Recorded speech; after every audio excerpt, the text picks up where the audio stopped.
வணக்க மக்களே, welcome to the பென்சர் show. இன்னைக்கு ஷோ நம்ம பார்க்க போறது வால் டு வால் அப்படின்ற ஒரு கொரியன் மூவியோட ரிவ்யூ. இந்த படம் நெட்ஃபிளிக்ஸ்ல தமிழ் டப்பிங்கோட அவைலபிளா இருக்கு.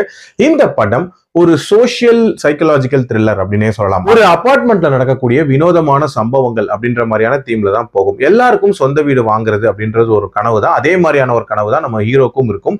ஹீரோவும் வாங்கியிருப்பாரு.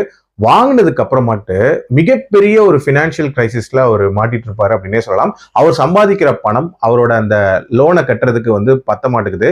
ஸோ எக்ஸ்ட்ரா மணி வேணும் அப்படின்றதுக்காக பயங்கர டெஸ்பரேட்டா இருப்பாரு. இது ஒரு பக்கம் இருக்க, அந்த வாங்கின வீட்டுல இருக்கக்கூடிய பிரச்சனைகள் அப்படின்னு பாத்தீங்கன்னா அதுக்கு மேல இருக்கும். அதாவது அவங்க வீட்டுல யாரோ மேல இருந்து டம்மு டம்முன்னு அடிக்கிற மாதிரியான ஒரு சவுண்டு கேட்டுக்கிட்டே இருக்கு. அதனாலேயே நம்ம ஹீரோவுக்கு ப்ராப்பரா தூக்கம் இல்லாம ஒரு விதமான சைக்கலாஜிக்கல் ப்ராப்ளம் அப்படின்றது வருது. ஸோ இதுக்கு காரணம் யாரு? ஆல்சோ அவரை சுத்தி இருக்கக்கூடிய நெய்பர்ஸும் பாத்தீங்கன்னா ஒருத்தரும் ஒரு தினுசா இருக்காங்க. ஸோ இதுக்கெல்லாம் காரணம் யாரு அண்ட் இதுக்கு பின்னாடி இருக்கக்கூடிய அந்த மாஸ்டர் பிளான் என்ன அண்ட் இவரோட பைனான்சியல் கிரைசிஸ் சார்ட் அவுட் ஆச்சா அப்படின்ற மாதிரி நிறைய விஷயங்களை சொல்லக்கூடிய ஒரு படம் தான் இந்த படம். எனக்கு இந்த படத்துல பிடிச்ச விஷயம், இந்த படத்துல ரெண்டு வித்தியாசமான விஷயங்களை ரொம்ப நீட்டா ஹேண்டில் பண்ணிருப்பாங்க.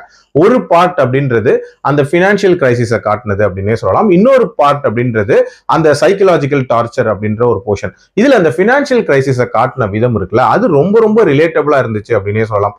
அதுலயும் நம்ம ஹீரோ கிரிப்டோவை யூஸ் பண்ணி பணம் சம்பாதிக்கலாம்னு சொல்லிட்டு ஒரு விஷயம் பிளான் பண்ணுவாரு. அது எப்படி போகுது அந்த போர்ஷன் அப்படின்றதெல்லாம் ரொம்ப சூப்பரா கொண்டு போயிருந்தாங்க.